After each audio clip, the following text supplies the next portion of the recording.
What's the chore that you would most like to get out of having to do around the house? I don't know, doing the dishes, taking out the trash, maybe walking your dog if your family has a dog, or picking up dog poop from the backyard. I don't know, whatever it is, what is that thing that you really don't want to have to do?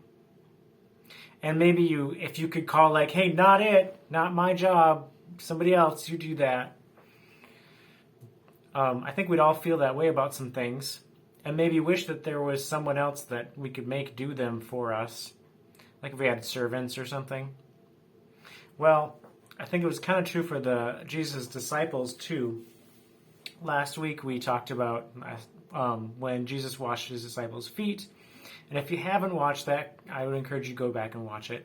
But a little bit of background to that story.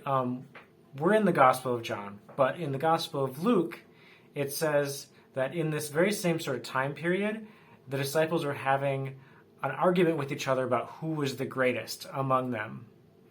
And you can imagine this scenario. I don't know if this is how it played out, but it's possible.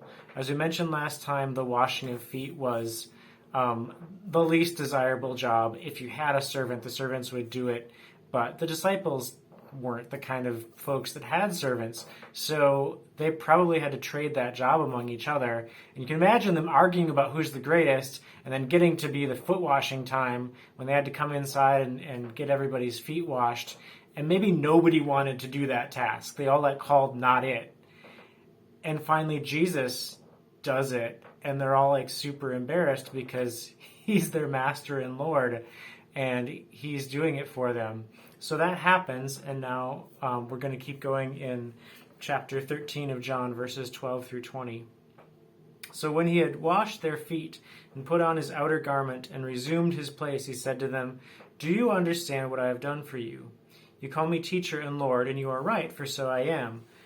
If I then, your Lord and teacher, have washed your feet, you also ought to wash each other's feet. I have given you an example, that you should do just as I have done to you. Truly, I say to you, a servant is not greater than his master, nor is a messenger greater than the one who sent him. If you know these things, blessed are you if you do them. I'm not speaking of all of you. I know whom I have chosen, but the scripture must be fulfilled. He who ate my bread and has lifted his heel against me. I am telling you this now before it takes place, that when it does take place, you may believe that I am he. Truly, I say to you, whoever receives the one I send receives me, and whoever receives me receives the one who sent me." So he says, okay, I've washed your feet. This is a pattern, you guys should do this. Do I think he literally means we should wash each other's feet? Well, sure, that's a fine thing to do. We do that sometimes, but I think it's bigger than that. It's that even though he was, how does he call it, teacher and Lord to them, that didn't mean that he was above serving them. In fact, almost the opposite.